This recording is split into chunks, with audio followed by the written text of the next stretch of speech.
Feminism is what we say it is.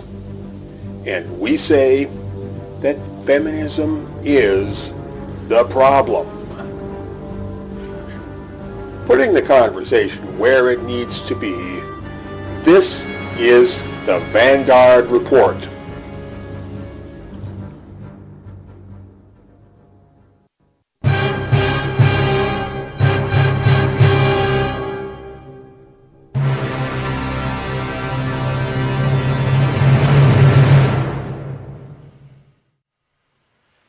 Hello, friends around the world. Welcome to episode number 28 of the Vanguard Report.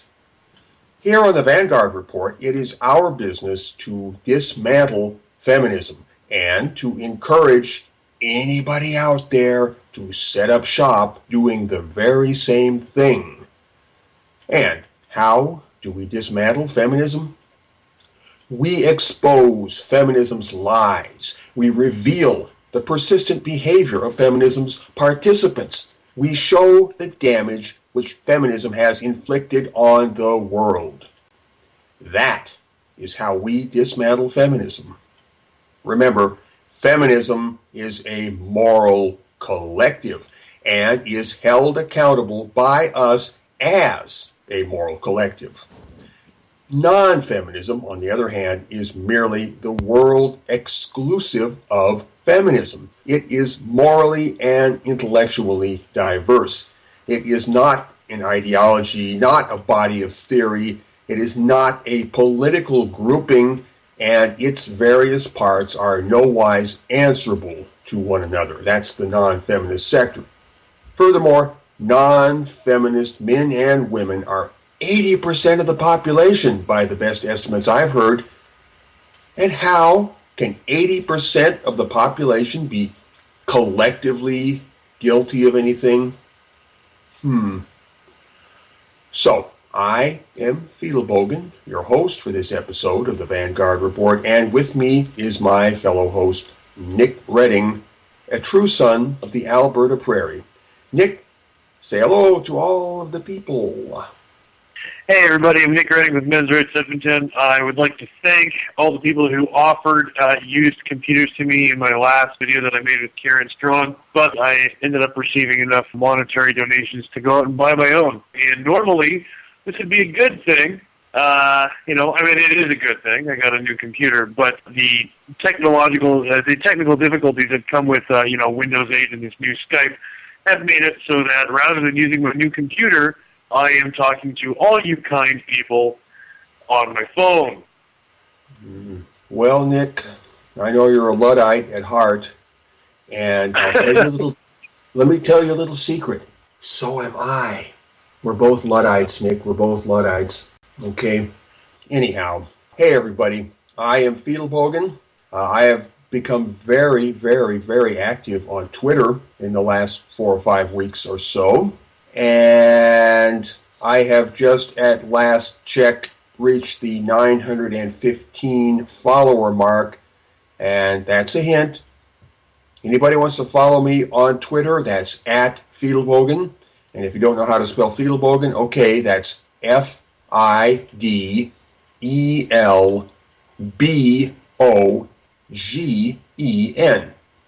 So everybody, please become my follower on Twitter, at Fiedelbogen. That's the one to follow.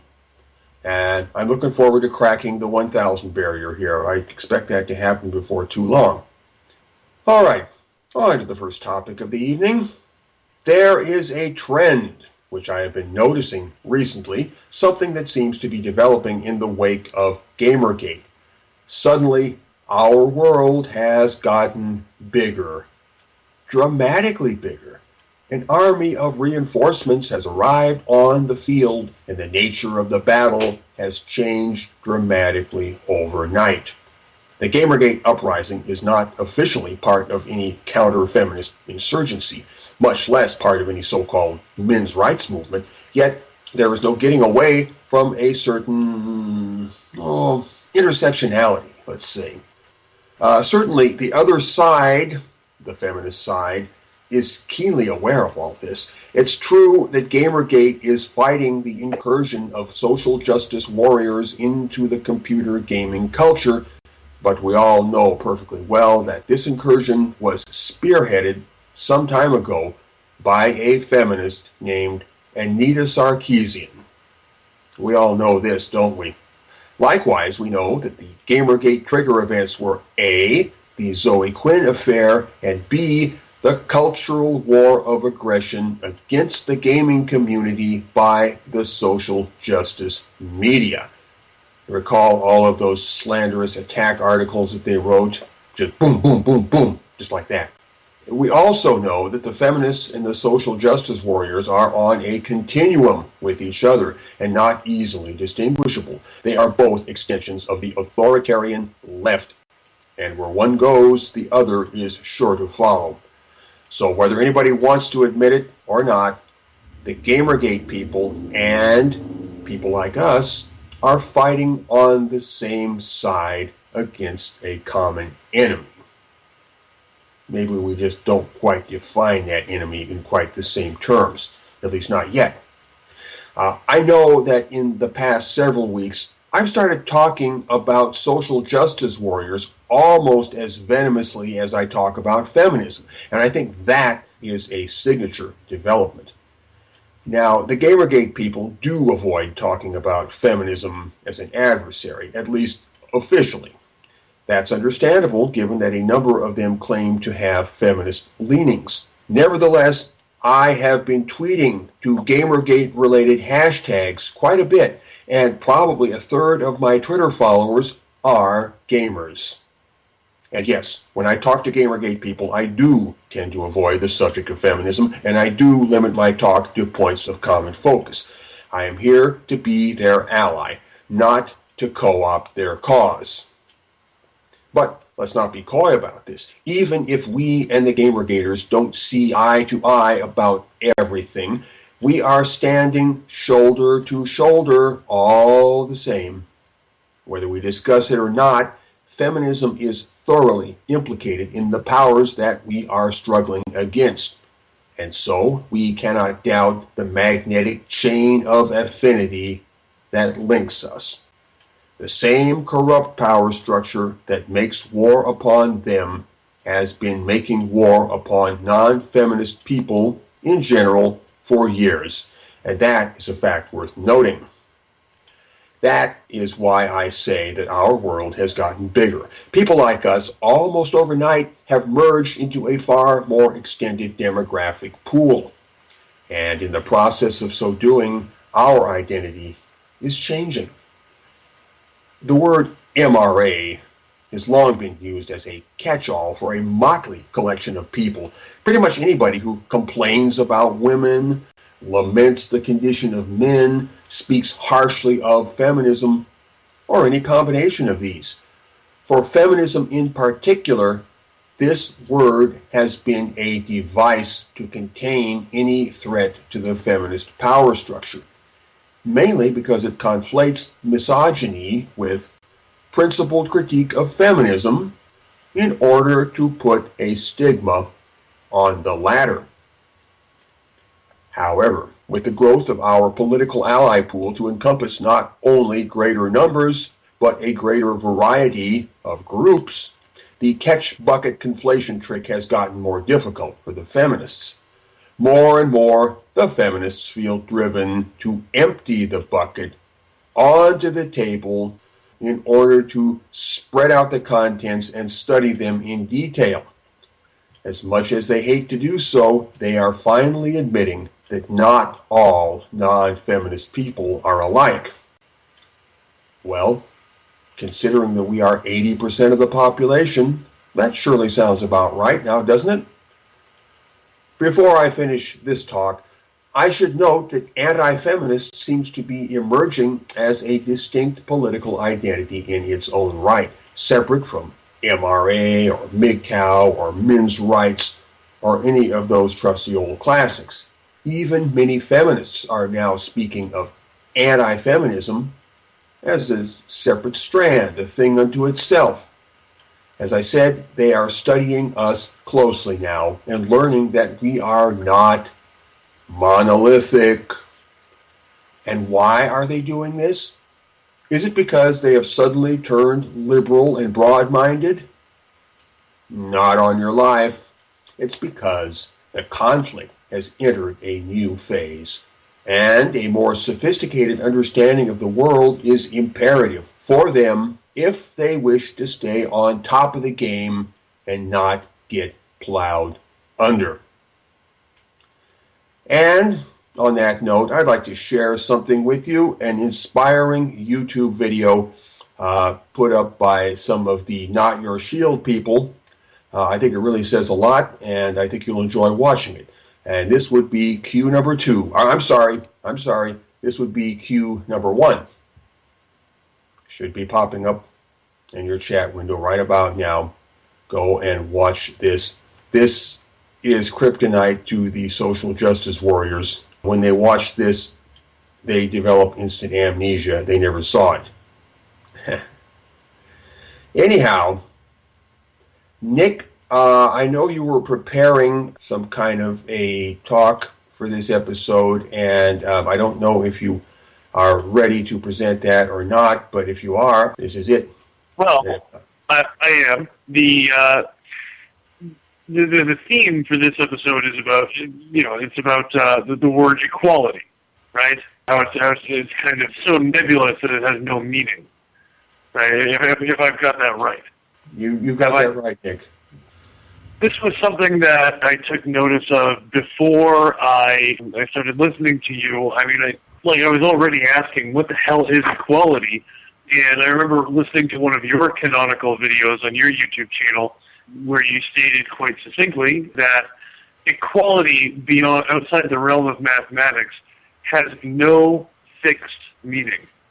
And I used that at the now long forgotten, but an event that actually happened called Vancouver, if anyone remembers that being hyped on A Voice for Men back in 2012, when I was wearing my sandwich board along with John Hemling, and we encountered a woman who asked us if we believed in equality. And it just seems to be one of these 1984 words like black, white, or ingsoc. It can mean whatever you want. But if you're looking at it in terms of mathematics, these things are either equal or they are different. And this is all segueing into the song that I recently, on Karen Strawn's channel, I started a video where I took apart the lyrics to Shania Twain's song, I'm Gonna Get You Good. And Shania Twain is pretty much the only country artist that I like. And I honestly find nothing objectionable about the lyrics in that song. But if the point of my breaking down the song lyrics are that if you were to take if Shania Twain were a man, the feminists would go ballistic. But the people would go on and on and on about equality, like it's so fucking important.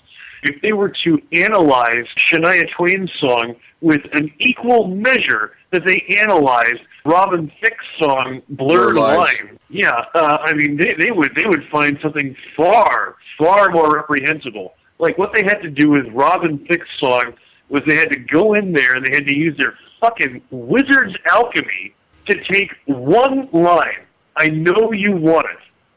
That's the line they took. I know you want it. To mean that this is somehow a rape anthem. And that was the sole straw that they're floating on in making their case that it's a rape anthem? It really is the only thing. Because if you look at the lyrics, he says, come on, come at me. What kind of rapist tells their victim to come on and come at me? Yeah, that's passive kind of rape, I would say. Yeah, no, the reason that they lost their pigeons over that song was because it was a big, hubristic celebration of heterosexuality and being an alpha male. You had Robin Thicke, looking cool, hanging out with 3 of the world's most insanely gorgeous women, and at one point, there, a bunch of balloons spelled out the words, Robin Thicke has a big dick. I mean, it was so obviously over the top. Which was not in the actual song lyrics, right? No, it was not in the song lyrics, but it was in the video. And I think, but when you listen to the song, you watch the video, the overall theme is, in my opinion, a celebration of heterosexuality and masculinity. I think that's what it is. Which, if I were a feminist, would not thrill me too much to see such things being celebrated. No. So they had to go in there and they had to find one single line, and as they always do, make such a huge deal out of it. And if they were to, again, coming back to the theme of equality, if they were, and the absolute meaningless nature of the word as we know it today, if they were to use an equal, if they were to use the same measure that they use with that song, with Shania Twain's "I'm Gonna Get You Good," you know, it's got lyrics like "You're a fine," the whole thing from start to finish. "You're a fine piece of real estate, and I'm going to give you some land. Don't try to run. Love can be fun. There's no need to be alone when you find that someone." Coming from the mouth of a male singer, that would certainly sound like a rape anthem. Yeah, and to add layers and layers of irony upon it, Shania Twain, she did a video for her song "Man, I Feel Like a Woman." Okay, and the video, when you watch the video itself was a parody of the video for "Simply Irresistible." And I can't remember the artist behind "Simply Irresistible." James, can you know? Yeah, it was Robert. That was Robert Plant, if I'm not mistaken. Could be wrong on that. Yeah. Anyway, what happened was there was a video for a song called "Simply Irresistible" where the artist was in front of a backdrop. Robert Palmer. That's it. Robert Palmer. Yeah, Palmer. Robert Palmer. He was standing in front of several female models, and this was in the late '80s, early '90s when female models were very tall, broad-shouldered, glamazons as they were called, and there were several of them, and they all had very white faces, and they were outfitted with guitars that they were obviously not playing, and they were just kind of rocking back and forth with these guitars in them. Well, Shania Twain felt that she didn't like the way that, or whoever's in charge of Shania Twain's videos, felt that they didn't like the way this video depicted women.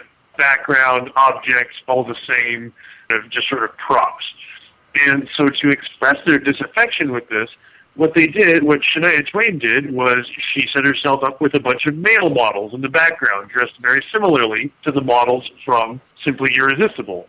And they were set up with guitars that they were obviously not playing and rocking back and forth. And the whole thing was obviously a gender flip of the video as a means of criticizing it, which is what I did with her song.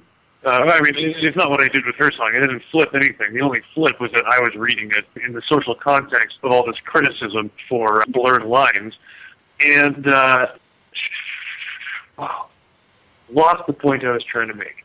But, right. Also, the gender flipping is exactly the plan that we used for Don't Be That Girl here in Edmonton. So I have no problem with any of Shania Twain's music, any of Shania Twain's videos, including "Man, I Feel Like a Woman." But when I use the exact same technique that she used, or whoever's in charge of her videos, for "Man, I Feel Like a Woman," applied to "I'm Gonna Get You Good," if you're going to use the same measure that they used, you get a song that's all about raping someone. And Shania Twain has never gotten 1 inch of criticism for that. I don't think she should. Because she's not a man. I agree. She shouldn't get any criticism. The song was innocent. She's not a man, and her videos are all about celebrating female sexuality. If you ever watch any single one of them. Nothing wrong with celebrating sexuality as long as it's an equal opportunity sport for everybody. Celebrating sexuality or not celebrating sexuality. As long as everybody has an equal shot at that show. And, in her videos, it is celebrating female sexuality, but it's a lot, it's usually she's the centerpiece, and you've got all of these men, when there are other men, so you got the moves, but have you got the touch, that video. You've got all these different suitors coming up to her in the desert, and she's too good for every single one of them.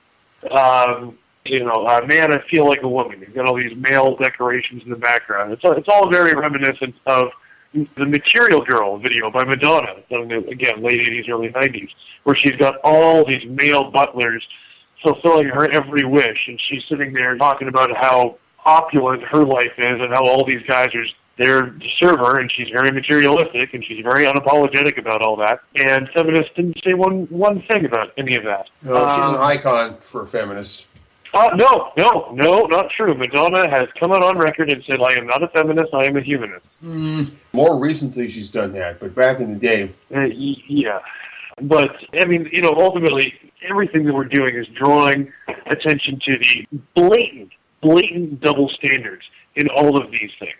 Right? And the thing is, it's not even a blatant double standard. Like, in Blurred Lines, the women are dancing around with no clothes, and they are kind of just decorations, but they're not nearly as background or as meaningless as the men in these videos that I've described by these female artists. When they talk about equality, day in, day out, it clearly means nothing, because they are not applying the same standard of judgment to things that they like as the things that they don't. Well, they can flip their standard of judgment anytime they want. I mean, that's the beauty of it. That's how feminism operates in pretty much every department.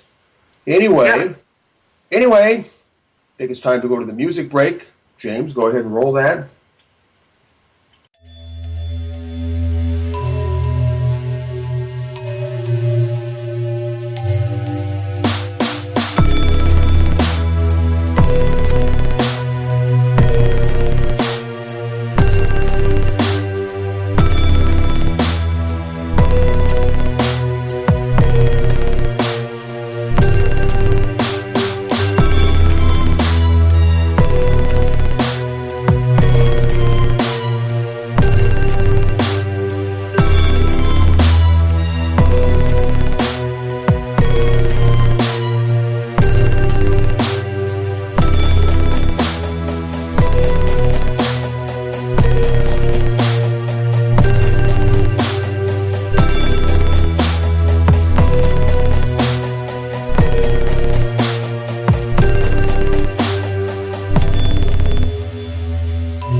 Hello, this is the Vanguard Report, episode number 28. Welcome back from the music break. We're moving into part 2 of tonight's episode. We were talking, Nick, what were we talking about just now? Something about equality, right? Yeah, we were talking about how the word equality has absolutely no meaning beyond the realm of mathematics. Well, now that may be a bit of an overgeneralization. I mean, it can be said to have a meaning maybe outside the realm of mathematics, but it's a really sort of a flaky meaning. No fixed meaning. No fixed meaning. It is a word that a person can prop themselves up with, can make themselves look good, but then whenever you try to nail them down with any particular meaning or anything like that, well, I mean, they can dodge and evade because it's so, like you said, flaky and fluidic, isn't it? Yeah, they can reframe the narrative just almost nonstop. And I was going to say, equality seems to be the holy grail of feminism. And we've all heard the dictionary definition of feminism, and we all know that the word equality is the main centerpiece in that definition. Of course, it is highly questionable whether feminism truly seeks equality between men and women, but let's leave that question aside for now.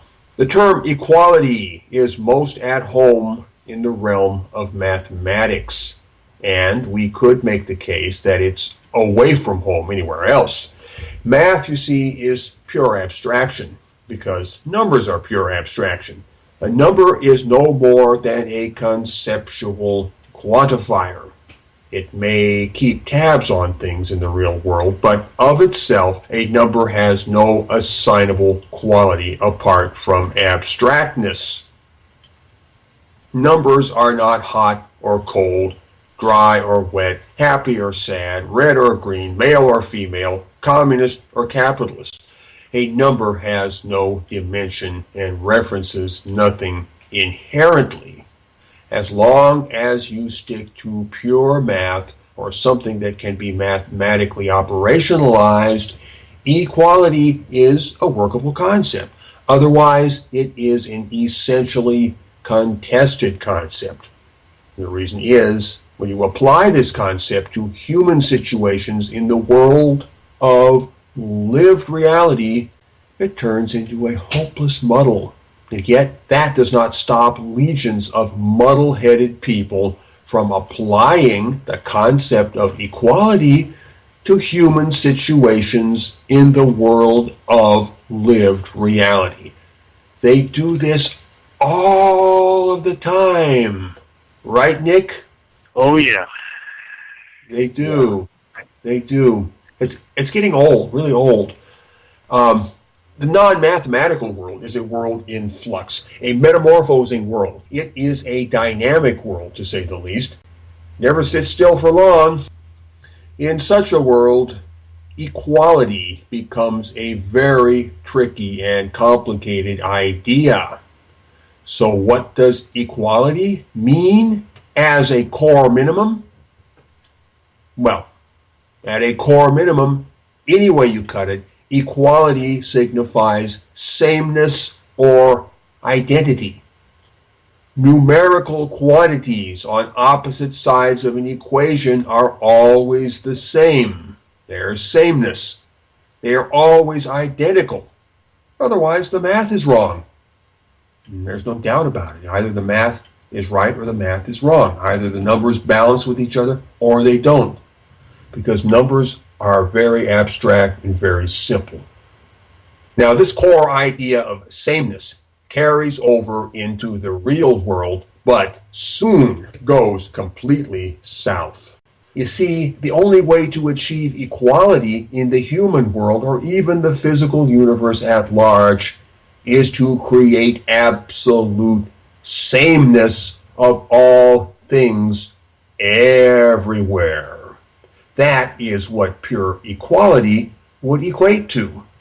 It would equate to pure nothingness, pure non-existence, because it would annihilate the basis for all differentiation.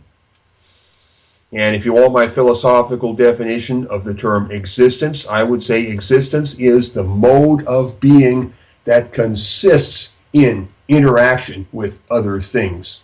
And interaction with other things is the key phrase, and the key word in that key phrase is interaction. Things interact. Non-things do not interact. If there's no difference or differentiation, there is no interaction. Hence, there is no existence. Yes? Interaction is dependent on inequality. Yes. One thing is different from another. If they were not different, they would all be the same, and there would be nothing. There would be no actors to act. Very, very truly and profoundly. Would annihilate the basis for all differentiation. So that's what you get when you try to make a mathematical idea govern every aspect of living reality. Mathematics is pure abstraction, hence pure nothingness. And when you force this nothingness upon the real world, the only logical outcome, mind you, the only logical outcome is pure nothingness. The real world is not only dynamic and ever-changing, but subject to countless frames of reference at any given point in time. You want to make all of that equal? Then you must roll it flat and turn it into nothing. No differentiation. No nothing. That's the rule. Existence is the mode of being that consists in interaction with other things. Now, when feminists, authoritarian leftists, and muddle-headed liberals talk about this equality thing, all they're really doing is playing with a pretty buzzword that makes them feel good because it conjures up certain glowing mental images. This is called the halo effect. Yes, Nick? I'd also like to interject that they do it because they're preaching a utopia. They're talking about perfection. And the phrase that has been playing on my mind the whole time you've been talking is that perfection is oblivion. When you read the Bible and they talk about when everything is going to be perfect, and you know, when the Lord comes, the hills and valleys will be... every valley shall be exalted, and every mountain laid low. How does that go again? I don't even remember. But the hills, ultimately, the description of the hills and valleys equalizing out, becoming the same thing. You know, there are no extremes in either direction. There is no plus or minus. There is only zero. And for all you Buddhists out there, the word nirvana might have some application. I just wanted to throw that in there. So. Good. Thank you for sharing that. So, that's the halo effect of the word equality. I think of the word equality as a windsock. A very colorful, pretty windsock, just fluttering in the breeze and looking really nice up there, but there's nothing to it. It's full of air, and when the air stops moving, it's nothing but an empty sack or sock. The word equality is a conversational windsock, and people love to wave it around like a flag. Now, in feminist discourse, at any rate, in feminist discourse, equality does break down into two forms. When feminists and other social justice types talk about equality, typically they talk about either one, equality of opportunity, which is also known as formal equality, or two, equality of outcome, also known as substantive equality. Now, equality of opportunity can be achieved when you mandate equal rights under law. There is a kind of equality there. There is a correspondence. You know, you have this right in this situation. This other person has the same right in the same situation. There is a sameness there, which I suppose you could call equality. And if you wanted to work out a more complex math, you could map some kind of a one-to-one correspondence there and render it as a numerical operation, but I don't have the time or the expertise to do that here. So, equality of opportunity can be achieved when you mandate equal rights under law. Everybody starts from the same starting block. Everybody legally has the same opportunity in situation X. So really, it's about anti-discrimination. All right, now equality of outcome, however, goes deeper. It aims to rearrange the world so that no gross disparities of wealth or situation will be found ideally anywhere, as if everybody not only has an equal right to pick in the orchard, but a positive guarantee that they will come away with the same number of apples. That's equality of outcome. Equality of outcome can only be made real when some superior force, such as, state power, intervenes in the world of affairs and either redistributes the harvest or handicaps some of the harvesters so that they won't harvest any more than anybody else. That's equality of outcome. That's how you make it happen. You redistribute or you handicap. Furthermore, equality of outcome can only be made real when the intervening force, such as state power, drills down further and further and further into the microcosm of life to see that the redistribution and handicapping gets applied to even the smallest of transactions. See, we're going for a granularity of control here. So in a nutshell, equality of outcome is inherently a totalitarian project. That is the level of control which it ultimately requires.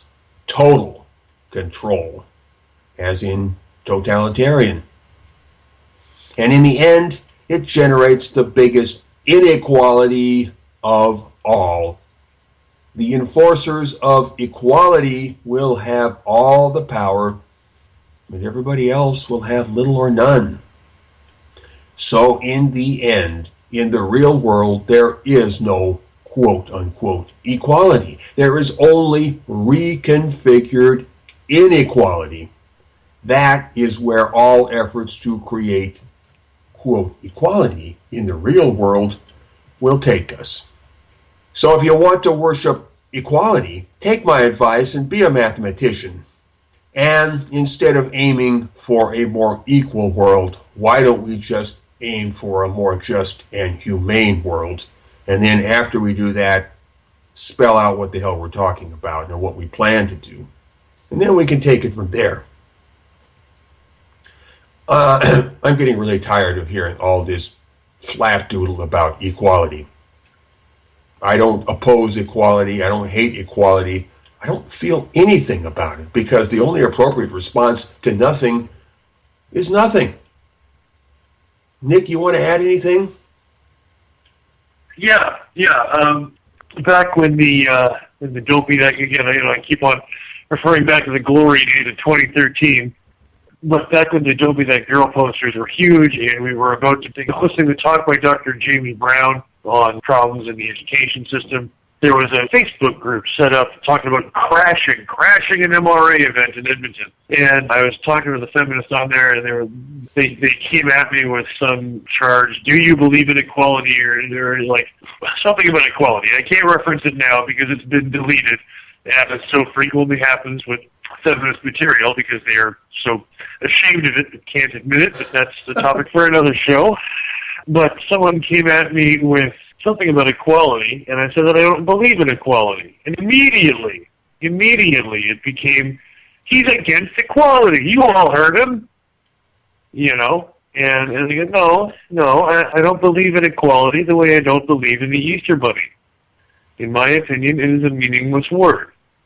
And when you tell these cultists that you don't believe in their God, oh boy, they don't know what to do. The shit hits the propeller, doesn't it?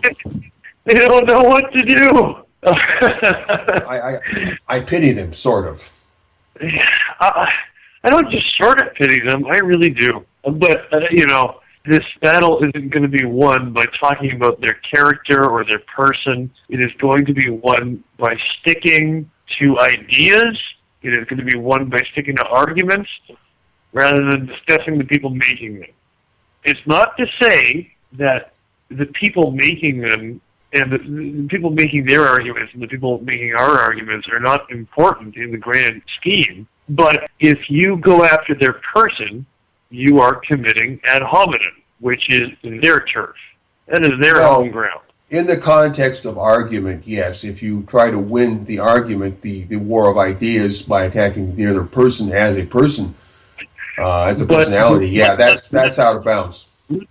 Let there be no mistake. I and many other people in this fight are motivated by the deficiencies that we see in their character. And the yes, desire, I would add to that the damage that deficiency is communicating to the world at large. Yes, and the desire to see those people, as much as that phrase has fallen into disrepute, the desire to see those people no longer in charge. I don't want to see them rounded up into camps. I don't want to see them, sometimes I do want to see them hurt. In fact, a couple of weeks ago, I broke a social justice warrior's nose, but the cops got involved, and they told us to grow up. And that's all I'm going to say about that right now. So, but anyway, the way this is going to be won, and the way that a way of life that we want to see preserved, is going to be done by focusing on the arguments and not the people making them. The political and not the personal. Exactly. And ironically, that is what will crush the people that we don't like. They can sit there and they can tell us how awful we are and how bad we are, and that's going to be the end of it. As we have seen time and time and time and time again, when they try to go after the argument, when they do their bestest to go after what we're talking about, they set themselves up like Humpty Dumpty. They're pathetic. So I thought, in response to, I can't remember who that anti-Gamergator was who went off about how all the Gamergators and sympathizers have to be rounded up and put into camps, right? Would that have been Jordy Tate? I don't know who it was. But, I was trying to think of some kind of response to that. And I've been told, I'm not that well versed in pardon me, I don't think you need to make a response to that. Just turn the microphone and shove it in the guy's face. I don't have to. I get to. I was thinking that, again, I'm not very well versed in ancient Roman history, but I've been told that in ancient Rome, it was actually a capital offense to commit an ad hominem attack. And I was thinking, we should bring that back. But be careful, but no. Somebody's going to quote you on that. I was thinking it. What are they going to do? Come after my thoughts? Oh, wait, they do that all the time. No, it was just a thought, and I thought better of it. I thought against it. Okay. Because we don't have to kill them. We don't have to kill anybody. We just have to kill their. We don't have to be violent at all. We have to sit back and let them do the violence. If there's any violence to be done, and by that I include physical violence, let it come from their side and not from ours. We don't have to kill the people. We have to kill their arguments. We have to really deep six everything they have to say. And there are many ways to go about that. Yeah. And I think we've shared some good thoughts on this episode. Looks like we're coming up toward the brick wall of death. I would say we have about 3 minutes left. Anything we want to talk about before we wrap up the show? Nick, anything comes to mind? Yes, I want to give a special thanks to everybody who has donated or offered to donate to my new computer campaign. I do promise to use this computer to make some really good and thought-provoking videos. And I want to remind everyone that perfection is oblivion, and conflict is the essence of life. That's a heavy thought, but I think there's more truth to that than a lot of us would like to believe. Anyway, I think it's about time to wrap it up. Before we do, everybody go to cfproject.blog.com. to read the Poison Manifesto, which is the Bible of the Vanguard Report. cfproject.blog.com, and you can get a hold of us at our email address, which is Vanguard Report, all one word, Vanguard Report at USA.com. That's Vanguard Report at USA.com. Anything of interest or importance that you wish to communicate to us, it's Vanguard Report at USA.com. And on that note, it's been a great hour, everybody. I'll see you again next week. And Nick will see you again next week. We'll be here for episode number 29 of the Vanguard Report. So remember, feminism is what we say it is. Ciao.